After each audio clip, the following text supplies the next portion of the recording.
Good afternoon મિત્રો. આજે આપણે આઈસ મેજિક કરંટ અફેર્સમાં પહેલા વીકનું કરંટ જે વીક 1નું છે 2/1/2022થી 8/1/2022 સુધીનું જો આઈસ મેજિક કરંટની આજે આપણે ચર્ચા કરીશું. તો પહેલાં તો જે ચેપ્ટર આપેલા છે એમાં 2 જાન્યુઆરી 3 જાન્યુઆરી એવી રીતે તારીખ વાઇઝ બધા 2 થી 8 તારીખ સુધી આપેલા છે. તો એના વિશે થોડી ડિટેલમાં ચર્ચા કરીશું. 2 જાન્યુઆરી 2022 રવિવાર માટેનું તો બોર્ડર ઇન્ફ્રાસ્ટ્રક્ચર પ્રોજેક્ટ્સ. તાજેતરમાં ભારતના સંરક્ષણ મંત્રી શ્રી રાજનાથસિંહે 24 પુલ અને 3 રસ્તાઓનું વર્ચ્યુઅલ રીતે ઉદ્ઘાટન કર્યું હતું, જે બોર્ડર રોડ ઓર્ગેનાઇઝેશન એટલે કે BRO દ્વારા બનાવવામાં આવ્યા છે. આ પુલ અને રસ્તાઓ ભારતના 4 રાજ્યો અને 2 કેન્દ્રશાસિત પ્રદેશોમાં બનાવવામાં આવ્યા છે. ઉદ્ઘાટન દરમિયાન આઝાદી કા અમૃત મહોત્સવના ભાગરૂપે 75 સ્થળ પર BRO કાફે સ્થાપિત કરવાની ઘોષણા કરવામાં આવી હતી. આ પુલ અને રસ્તા શા માટે બનાવવામાં આવ્યા? તો આ પુલ અને રસ્તાઓ ચીન અને પાકિસ્તાન સાથેની ભારતની સરહદો નજીક સૈનિકોને ઝડપથી અવરજવર સુનિશ્ચિત કરવાના ઉદ્દેશ્ય સાથે બનાવવામાં આવ્યા હતા. આ પ્રોજેક્ટ્સ આ પ્રદેશમાં પર્યટનને પ્રોત્સાહન આપવાની સાથે સામાજિક આર્થિક વિકાસને સુનિશ્ચિત કરશે. પુલ અને રસ્તાઓનું સ્થાન તો 24 બ્રિજમાંથી 9 બ્રિજ જે છે જમ્મુ કાશ્મીરમાં, 5 લદ્દાખમાં, 5 હિમાચલ પ્રદેશમાં, 3 ઉત્તરાખંડમાં, 1 સિક્કિમમાં અને 1 અરુણાચલ પ્રદેશમાં બનાવવામાં આવ્યા છે. જ્યારે 3 રસ્તાઓમાંથી 2 લદ્દાખમાં છે અને 1 પશ્ચિમ બંગાળમાં છે. ત્યારબાદ છે double lane modular bridge.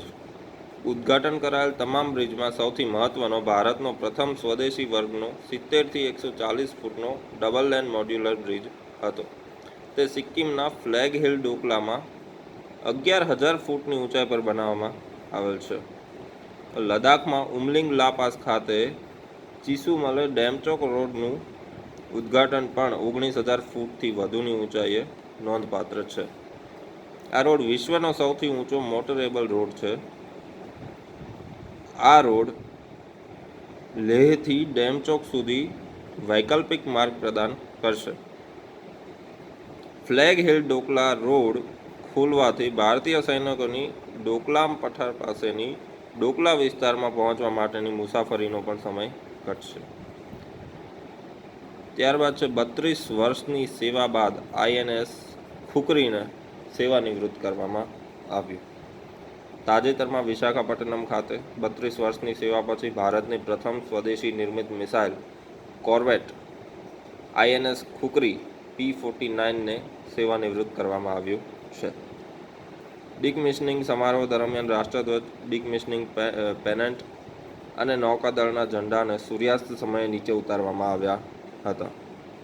INS ખુકરીનું નિર્માણ મુઝગાંવ ડોક શિપ બિલ્ડર્સ દ્વારા 23 ઓગસ્ટ 1979ના રોજ કરવામાં આવ્યું હતું. INS ખુકરી પશ્ચિમી અને પૂર્વીય કાફલાનો ભાગ બનવાની વિશિષ્ટતા હતી. તેણે કુલ 6,44,897 નોટિકલ માઇલનું અંતર કાપ્યું હતું. આ જહાજ ભારતીય સેનાની ગોરખા બ્રિગેડ સાથે જોડાયેલું હતું. ત્યારબાદ INS ખુકરી P-49 વિશે થોડી માહિતી છે. INS ખુકરી P-49નું નામ INS ખુકરી F-149 પરથી રાખવામાં આવ્યું હતું. INS ખુકરી F-149 એ એક પ્રકારના 14 બ્લેકવુડ ક્લાસ ફ્રિગેટ હતું, જે પહેલાં ભારતીય નૌકાદળમાં સેવા આપતું હતું. 1971ના ભારત પાકિસ્તાન યુદ્ધ દરમિયાન પાકિસ્તાનની ડેફને ક્લાસ સબમરીન હેંગોર દ્વારા ડિસેમ્બર 1971માં ગુજરાતના દરિયાકાંઠે એટલે કે દીવમાં આ જહાજને ડૂબાડવામાં આવ્યું હતું. INS ખુકરી એ બીજા વિશ્વયુદ્ધ પછી સબમરીન દ્વારા ડૂબેલું પ્રથમ યુદ્ધ જહાજ હતું. તે ભારતીય નૌકાદળનું એકમાત્ર યુદ્ધ જહાજ છે જે અત્યાર સુધીમાં હારી ગયું છે. ત્યારબાદ બીજી જાન્યુઆરી માટેના જે આપણે કરંટ જોયું એના થોડા ક્વેશ્ચન છે. ક્વેશ્ચનની ચર્ચા કરીએ તો પહેલો ક્વેશ્ચન છે, તાજેતરમાં શ્રી રાજનાથસિંહે 24 પુલ અને 3 રસ્તાઓનું વર્ચ્યુઅલ રીતે ઉદ્ઘાટન કર્યું હતું, જે ખાલી જગ્યા દ્વારા બનાવવામાં આવ્યા હતા. તો જવાબ આવશે બોર્ડર રોડ ઓર્ગેનાઇઝેશન BRO દ્વારા. તાજેતરમાં BRO દ્વારા નિર્મિત 24 પુલ અને રસ્તાઓનું ઉદ્ઘાટન કરવામાં આવ્યું હતું. આ ઉદ્ઘાટન દરમિયાન કેટલા સ્થળ પર BRO કાફે સ્થાપિત કરવાની ઘોષણા કરવામાં આવી હતી? તો 75. કેટલા વર્ષની સેવા બાદ INS ખુકરીને P49ને સેવાનિવૃત્ત કરવામાં આવ્યું છે? તો 32 વર્ષની સેવા બાદ INS ખુકરીને સેવાનિવૃત્ત કરવામાં આવ્યું છે. INS ખુકરી P49નું નામ કયા જહાજ પરથી રાખવામાં આવ્યું છે? તો જવાબ આવશે D, INS ખુકરી F149. ત્યારબાદ મિત્રો વાત કરીએ 3 જાન્યુઆરી 2022 સોમવારની, તો પઢે ભારત અભિયાન. 1 જાન્યુઆરી 2022ના રોજ કેન્દ્રીય શિક્ષણ મંત્રી શ્રી ધર્મેન્દ્ર પ્રધાને પઢે ભારત અભિયાન નામનું 100 દિવસનું વાંચન અભિયાન શરૂ કર્યું હતું.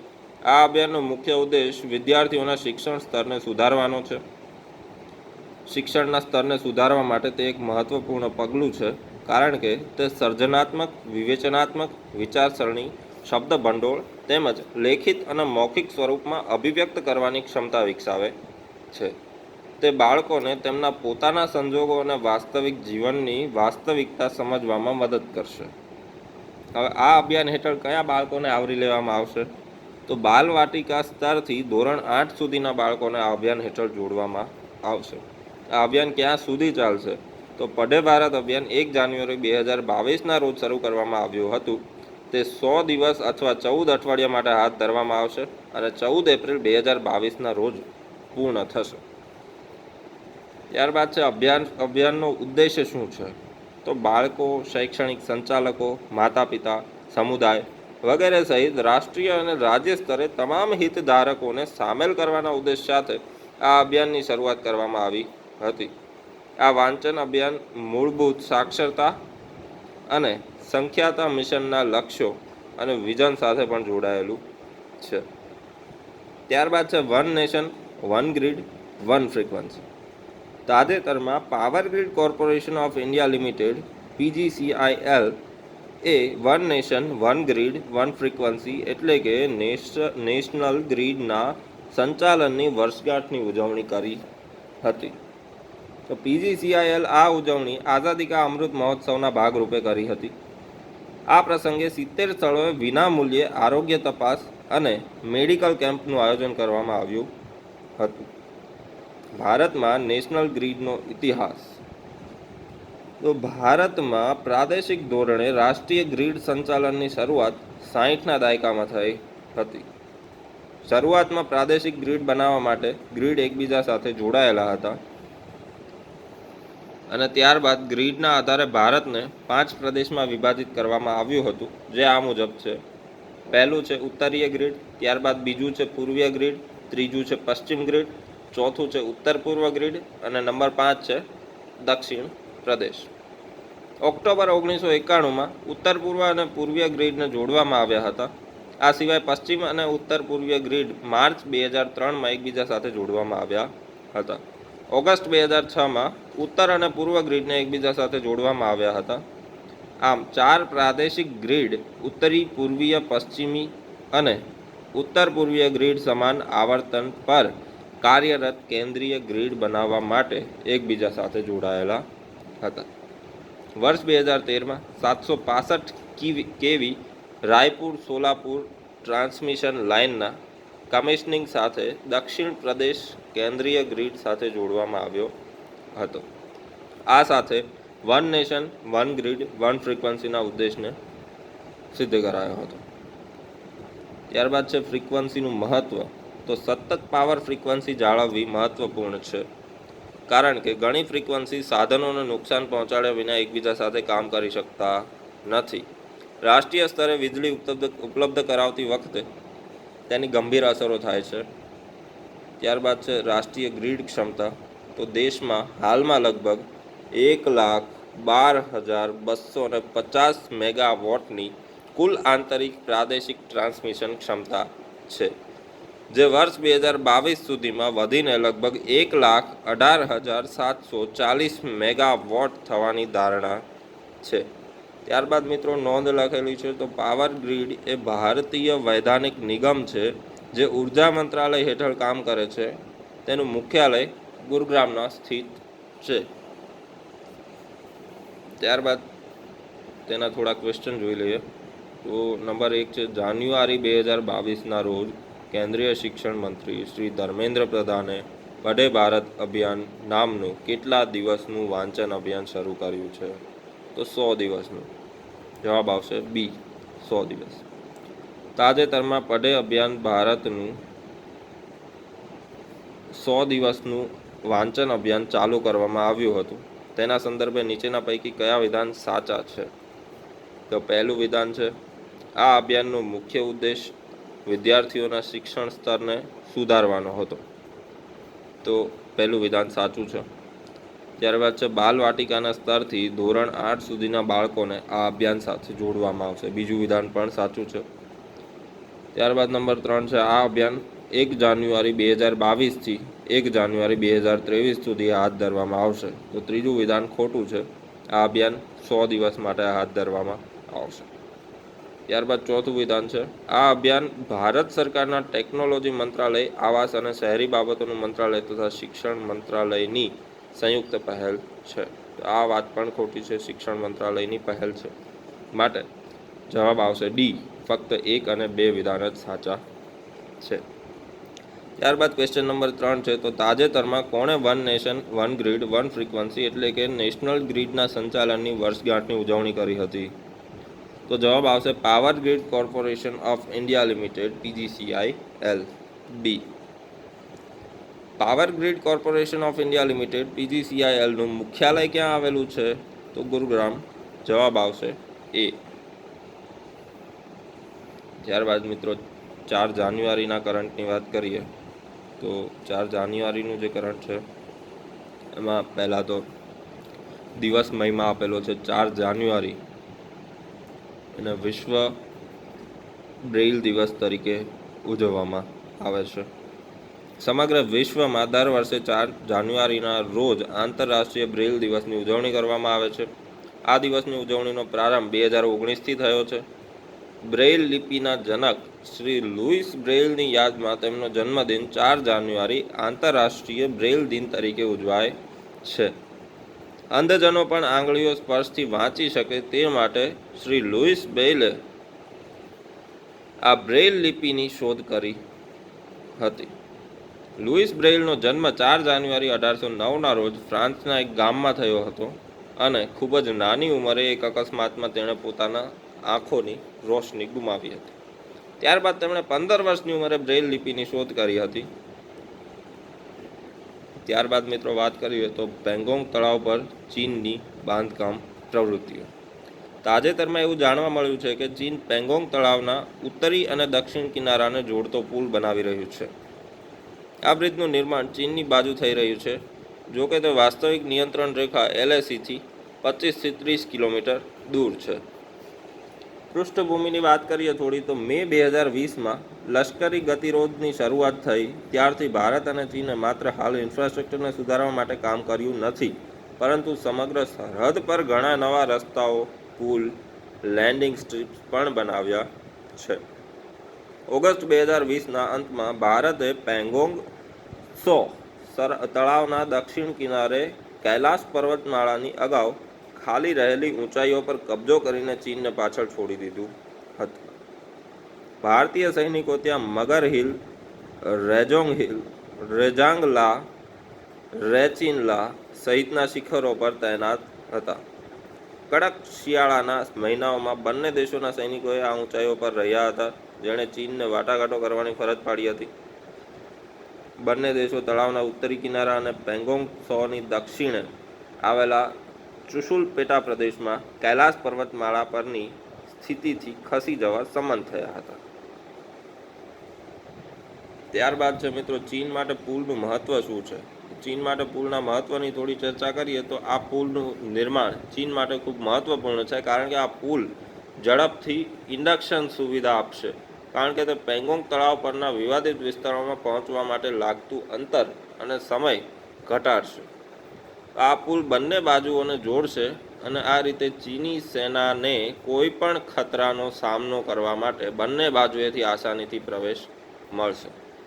બાદ નોંધ છે તો નંબર 1 એમાં 1 જાન્યુઆરી 2021ના રોજ ચીને તેનો નવો સરહદી કાયદો લાગુ કર્યો હતો અને નવા કાયદામાં સરહદ સંરક્ષણ, ઇન્ફ્રાસ્ટ્રક્ચર અને સરહદોની નજીકના ગામોના વિકાસને મજબૂત બનાવવા માટે કહેવામાં આવ્યું છે. 135 કિલોમીટર લાંબી પેંગોંગ સો એ એન્ડોર હેઇક તળાવ છે, જેમાંથી 2/3 કરતાં વધુ ચીનના નિયંત્રણ હેઠળ છે. ત્યારબાદ DRDOની વાત કરીએ મિત્રો તો સંરક્ષણ સંશોધન અને વિકાસ સંગઠન DRDO 1 જાન્યુઆરી 2022ના રોજ DRDOએ તેમના 64મા સ્થાપના દિવસની ઉજવણી કરી હતી. DRDOનું પૂરું નામ defence research and development organisation છે. તેની સ્થાપના વર્ષ 1958ના રોજ થઈ હતી. તેનું વડું મથક નવી દિલ્હી ખાતે આવેલું છે. તેનો મોટો એટલે કે ધ્યેય વાક્ય બલસ્ય મૂલમ વિજ્ઞાનમ છે. DRDOએ ભારતના સંરક્ષણ સંબંધિત સંશોધન માટેની એક અગ્રણી સંસ્થા છે. તે ભારતના સંરક્ષણ મંત્રાલયના એક અભિન્ન અંગ તરીકે કાર્ય કરે છે. ત્યારબાદ આના થોડા ક્વેશ્ચનોની ચર્ચા કરીએ મિત્રો તો આંતરરાષ્ટ્રીય બ્રેલ દિવસ તરીકે ઉજવાય છે, તો જવાબમાં આવશે 4 જાન્યુઆરી ડી. ત્યારબાદ નીચેના પૈકી કોણ અંધજનો વાંચી શકે તેવી લિપિ તૈયાર કરી હતી? તો લુઈસ બ્રેઇલ ઓપ્શન આવશે એ. તાજેતરમાં જાણવા મળેલ એક સમાચાર મુજબ ચીન કયા તળાવના ઉત્તરી અને દક્ષિણ કિનારાને જોડતો પુલ બનાવી રહ્યું છે? પેંગોંગ.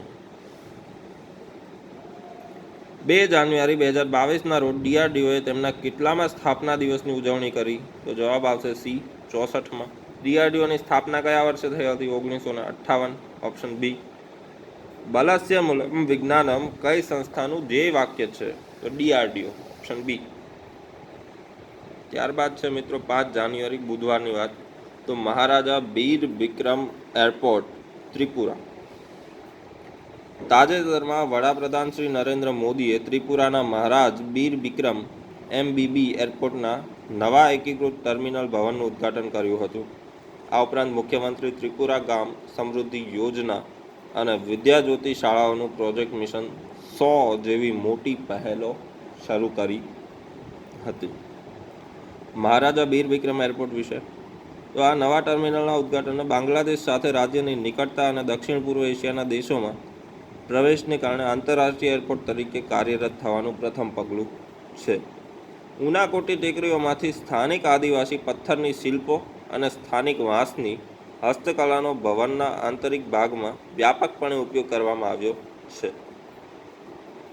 મહારાજા બીર બિક્રમ એરપોર્ટ મૂળરૂપે US એરફોર્સ દ્વારા બીજા વિશ્વયુદ્ધ દરમિયાન તત્કાલીન રજવાડાના રાજા બીર વિક્રમ કિશોર માણિક્ય દેબબર્મનના સહયોગથી બનાવવામાં આવ્યું હતું. આ એરપોર્ટ પહેલાં અગરતાલા એરપોર્ટ તરીકે ઓળખાતું હતું, જેનું વર્ષ 2018માં નામ બદલવામાં આવ્યું હતું. ત્યારબાદ છે બીર બિક્રમ કિશોર દેબબર્મન. માણિક્ય વંશના મહારાજ કર્નલ બીર બિક્રમ કિશોર માણિક્ય દેબબર્મન બહાદુર ને ત્રિપુરાના અગ્રણી રાજા તરીકે ગણવામાં આવે છે. તેઓ ઓગસ્ટ 1923માં તેમના પિતા બિરેન્દ્ર કિશોર માણિક્ય દેબબર્મનના અનુગામી બન્યા હતા. તેઓ વર્ષ 1947ના ત્રિપુરાના રાજા હતા. તેમણે ત્રિપુરાના વિકાસની મહત્વપૂર્ણ ભૂમિકા ભજવી હતી. તેમણે ત્રિપુરામાં આધુનિક સ્થાપત્યના પિતા તરીકે ઓળખવામાં આવે છે. હાલના ત્રિપુરાના સમગ્ર આયોજનની શરૂઆત તેમના શાસન દરમિયાન કરવામાં આવી હતી. તેઓ જમીન સુધારણાના પ્રણેતા હતા. વર્ષ 1939માં તેમણે ત્રિપુરાના આદિવાસીઓ માટે જમીન આરક્ષિત કરી હતી અને આ પગલાંને પાછળથી ત્રિપુરા સ્વાયત્ત જિલ્લા પરિષદની રચનામાં મહત્વપૂર્ણ ભૂમિકા ભજવી હતી. તેમણે ત્રિપુરા અગરતાલા એરપોર્ટમાં પ્રથમ એરપોર્ટ બનાવ્યું હતું. નોંધ: મુખ્યમંત્રી ત્રિપુરા ગ્રામ સમૃદ્ધિ યોજના, હર ઘર આવાસ, આયુષ્માન કવરેજ, વીમા કવચ, કેસીસી કિસાન ક્રેડિટ કાર્ડ, રસ્તાઓ અને નળ પાણીને પ્રોત્સાહન આપશે. વિદ્યાજ્યોતિ શાળાઓનું પ્રોજેક્ટ મિશન 100 એ ત્રિપુરા રાજ્યની 100 પ્રવર્તમાન ઉચ્ચતર માધ્યમિક શાળાઓને અત્યાધુનિક સુવિધાઓ અને ગુણવત્તાયુક્ત શિક્ષણ સાથે વિદ્યાજ્યોતિ વિદ્યાલયોમાં રૂપાંતરિત કરીને શિક્ષણની ગુણવત્તા સુધારવાનો હેતુ છે. ત્યારબાદ છે કોવિડ-19નો નવો પ્રકાર IHU. કોરોના વાયરસના ઓમિક્રોન વેરિયન્ટના ફેલાવા દરમિયાન ફ્રાન્સમાં IHU નામના નવા વેરિયન્ટની શોધ થઈ છે. IHU એટલે ઇન્સ્ટિટ્યૂટ્સ હોસ્પિટલો યુનિવર્સિટેટરી. તેની શોધની ઘોષણા ફ્રાન્સના ઇન્સ્ટિટ્યૂટ્સ હોસ્પિટલો યુનિવર્સિટેરીઝ IHUના સંશોધકો દ્વારા મોડિટરેનિયન ચેપના માર્સેલી ભાગમાં કરવામાં આવી હતી. આથી તેનું નામ IHU રાખવામાં આવ્યું છે. IHU Covid variants. કોરોના વાયરસના નવા પ્રકારનું નામ IHU અથવા B.1.640.2 વેરિયન્ટ રાખવામાં આવ્યું છે. તેમાં 46 મ્યુટેશન છે, જે ઓમિક્રોન કરતાં પણ ખૂબ વધુ છે. ત્યારબાદ છે national education alliance for technology NEAT NEET 3.0. તાજેતરમાં કેન્દ્રીય શિક્ષણ મંત્રી શ્રી ધર્મેન્દ્ર પ્રધાને 3 જાન્યુઆરી 2022ના રોજ national education alliance for technology NEET 3.0 launch કર્યું હતું. તે દેશના વિદ્યાર્થીઓને શ્રેષ્ઠ એડટેક સોલ્યુશન અને અભ્યાસક્રમો પ્રદાન કરવાના ઉદ્દેશ સાથે પ્લેટફોર્મ તરીકે કાર્ય કરશે. NEET 3.0 તો national educational alliance for technology NEET 3.0 એ શિક્ષણ ક્ષેત્રે શ્રેષ્ઠ તકનીકી ઉકેલનો ઉપયોગ કરીને યુવાનોની રોજગાર ક્ષમતા વધારવાની પહેલ છે. આ સોલ્યુશન કૃત્રિમ બુદ્ધિમત્તાનો ઉપયોગ કરીને ચોક્કસ ક્ષેત્રમાં બહેતર શીખવાના પરિણામો અને કૌશલ્ય વિકાસ માટે વ્યક્તિગત અને વૈવિધ્યપૂર્ણ શિક્ષણ અનુભવો બનાવવા માટે કરે છે. ખાસ કરીને આર્થિક રીતે વંચિત વિદ્યાર્થીઓમાં ડિજિટલ વિભાજનને દૂર કરવામાં NEET મહત્વની ભૂમિકા ભજવશે. NEET 3.0 હેઠળ 12 લાખથી વધુ સામાજિક અને આર્થિક રીતે વંચિત વિદ્યાર્થીઓને ₹253 કરોડથી પણ વધુ મૂલ્યના મફત એડટેક કોર્સ કૂપન આપવામાં આવ્યા છે. નોંધનીય છે કે national educational alliance for technology corona મહામારી દરમિયાન જનરેટ થયેલા લર્નિંગ લોસને ઘટાડવામાં મહત્વપૂર્ણ ભૂમિકા ભજવી શકે છે. ત્યારબાદ મિત્રો આના થોડા MCQની ચર્ચા કરીએ તો તાજેતરમાં વડાપ્રધાન શ્રી નરેન્દ્ર મોદીએ મહારાજ બીર વિક્રમ એરપોર્ટ MBBના નવા એકીકૃત ટર્મિનલ ભવનનું ઉદ્ઘાટન કર્યું હતું. તે કયા રાજ્યમાં સ્થિત છે? જવાબ આવશે ઓપ્શન બી, ત્રિપુરા. કયા રાજ્યને ત્રિપુરાના આધુનિક સ્થાપત્યના પિતા તરીકે ઓળખવામાં આવે છે? તો ઓપ્શન એ આવશે, બીર વિક્રમ કિશોર દેબબર્મન. તાજેતરમાં કયા દેશમાં કોવિડ-19ના IHU નામના નવા વેરિયન્ટની શોધ થઈ છે? ઓપ્શન આવશે એ, ફ્રાન્સ. કોવિડ-19નો નવો વેરિયન્ટ IHU બીજા અન્ય કયા નામે ઓળખાય છે? તો ઓપ્શન સી, B.1.640.2. તાજેતરમાં કેન્દ્રીય શિક્ષણ મંત્રી શ્રી ધર્મેન્દ્ર પ્રધાને national educational alliance for technology 3.0 launch કર્યું. તેના સંદર્ભે નીચેના પૈકી કયા વિધાનો સાચા છે? તો જવાબ આવશે ઓપ્શન સી, એ અને બી બંને સાચા છે. જોઈ લઈએ તો ઓપ્શન એમાં છે તે દેશના વિદ્યાર્થીઓને શ્રેષ્ઠ એડટેક સોલ્યુશન અને અભ્યાસક્રમો પ્રદાન કરવાના ઉદ્દેશ સાથે પ્લેટફોર્મ તરીકે કાર્ય કરશે. અને ઓપ્શન બીમાં છે તે શિક્ષણ ક્ષેત્રે શ્રેષ્ઠ તકનીકી ઉકેલનો ઉપયોગ કરીને યુવાનોની રોજગાર ક્ષમતા વધારવાની પહેલ છે. ત્યારબાદ મિત્રો 6 જાન્યુઆરી 2022 ગુરુવારની વાત કરીએ તો દિવસ મહિમા છે 6 જાન્યુઆરી વિશ્વ યુદ્ધ અનાથ દિવસ. કર્ણાટકનું પ્રથમ LNG ટર્મિનલ. તો કર્ણાટક સરકારે મેંગ્લોરમાં રાજ્યનું પ્રથમ LNG ટર્મિનલ સ્થાપવા માટે સિંગાપોર સ્થિત LNG એલાયન્સ કંપની સાથે સમજૂતી કરાર MOU પર હસ્તાક્ષર કર્યા છે. New Mangalore port trust NMTP ના સહયોગથી કર્ણાટકમાં પ્રથમ LNG ટર્મિનલની સ્થાપના કરવામાં આવશે. તો ટર્મિનલની સ્થાપના માટે સરકારે ₹2250 કરોડનું રોકાણ કર્યું છે. આ પ્રોજેક્ટથી લગભગ 200 લોકોને સીધી રોજગારી મળશે. 2070 સુધીમાં નેટ ઝીરો કાર્બન હાંસલ કરવા માટે વૈકલ્પિક ઇંધણ બજારને વેગ આપવા માટે કેન્દ્ર સરકારની યોજનાના ભાગરૂપે ટર્મિનલની સ્થાપના કરવામાં આવશે. આ પ્રોજેક્ટ પૂર્ણ થયા બાદ બેંગ્લોરની આસપાસ 300 કિલોમીટરની ત્રિજ્યામાં liquefied natural gas LNG supply કરવામાં સક્ષમ બનશે. નોંધનીય છે કે LNG એ કુદરતી ગેસનું લિક્વિફાઈડ સ્વરૂપ છે. ત્યારબાદ છે ICMR એ કોવિડ માટે ઓમિશ્યોર કિટને મંજૂરી આપી. તાજેતરમાં Indian council of medical research IMCR, ખરેખર ICMR આવે, Indian council of medical research ICMR A SARS-CoV-2 corona વાયરસના ઓમિક્રોન પ્રકારને શોધવા માટે ઓમિશ્યોર નામની મેડ ઇન ઇન્ડિયા ટેસ્ટ કિટને મંજૂરી આપી છે. હાલમાં દેશમાં ઓમિક્રોનને શોધવા માટે વપરાતી કિટ US સ્થિત વૈજ્ઞાનિક સાધન કંપની થર્મો ફિશર દ્વારા વિકસાવવામાં આવી હતી. આ RT-PCR kit Tata medical and diagnostics દ્વારા બનાવવામાં આવી છે. આ કિટને ઓમિક્રોન શોધવા માટે જીને ટાર્ગેટ ફેઇલિયરનો ઉપયોગ કરવામાં આવે છે. ત્યારબાદ મિત્રો એના થોડા ક્વેશ્ચન જોઈ લઈએ. તો પહેલું છે, સમગ્ર વિશ્વમાં દર વર્ષે કયા દિવસે વિશ્વ યુદ્ધ અનાથ દિવસની ઉજવણી કરવામાં આવે છે? તો ઓપ્શન A 6 જાન્યુઆરી. કર્ણાટક સરકારે ખાલી જગ્યા સ્થળે રાજ્યનું પ્રથમ LNG ટર્મિનલ સ્થાપવા માટે સિંગાપોર સ્થિત LNG એલાયન્સ કંપની સાથે MOU પર હસ્તાક્ષર કર્યા છે. જવાબ આવશે મેંગ્લોર, B.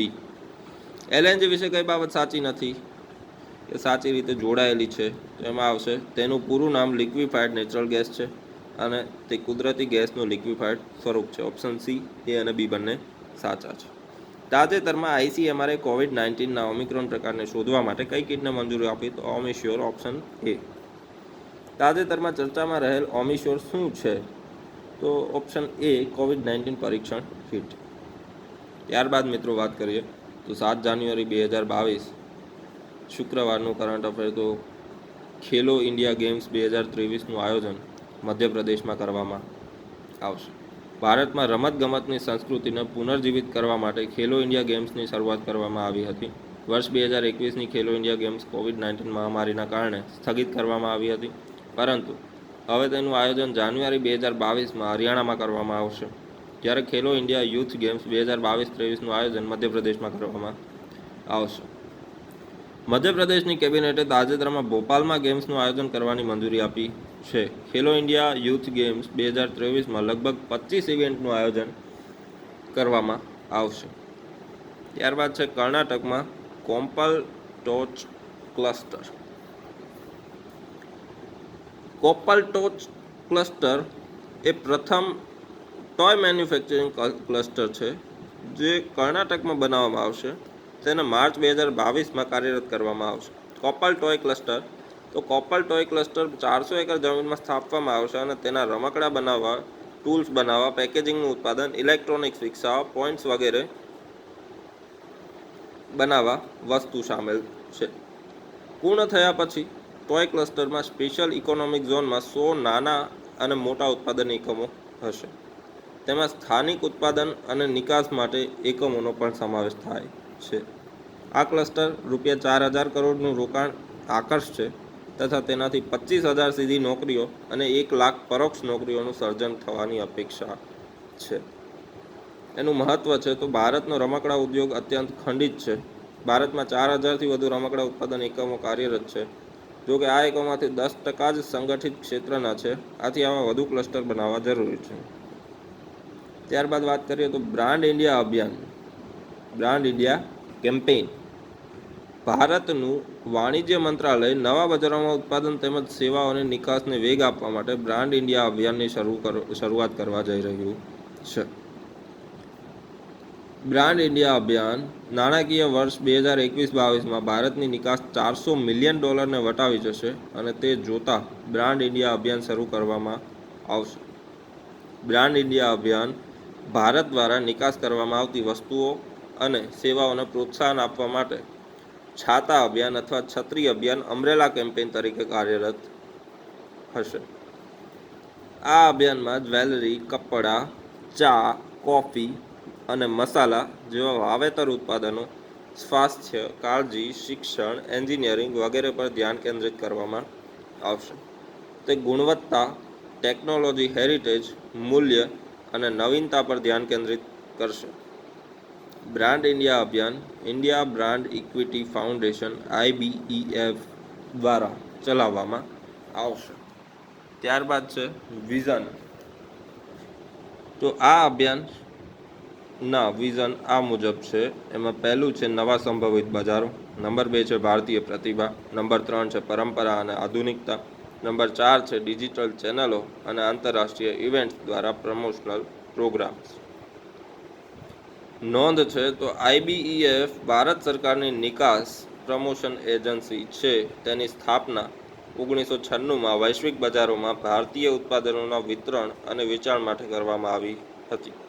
તેની સ્થાપના વાણિજ્ય અને ઉદ્યોગ મંત્રાલય હેઠળના વાણિજ્ય વિભાગ દ્વારા કરવામાં આવી હતી. ત્યારબાદ મિત્રો એના થોડા ક્વેશ્ચનની ચર્ચા કરીએ. તો નંબર 1 છે ખેલો ઇન્ડિયા ગેમ્સ 2023નું આયોજન ક્યાં કરવામાં આવશે?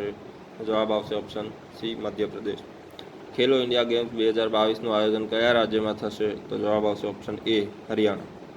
નીચેના પૈકી કયા રાજ્યમાં કોપર ટોય ક્લસ્ટર બનાવવામાં આવશે? તો જવાબ આવશે ઓપ્શન એ, કર્ણાટક. ત્યારબાદ છે કોપર ટોય ક્લસ્ટર સંદર્ભે નીચેના પૈકી કયા વિધાનો સાચા છે? તો પહેલું છે કોપર ટોય ક્લસ્ટર એ પ્રથમ મેન્યુફેક્ચરિંગ ક્લસ્ટર છે, તો વિધાન 1 સાચું છે. પછી ઓપ્શન બી છે તેમાં રમકડા બનાવવા, ટૂલ્સ બનાવવા, પેકેજિંગ ઉત્પાદન, ઇલેક્ટ્રોનિક્સ બનાવવા, પેઇન્ટ બનાવવા વગેરે વસ્તુઓનો સમાવેશ થાય છે, તો વિધાન બી પણ સાચું છે. માટે જવાબ આવશે ઓપ્શન સી, એ અને બી બંને સાચા.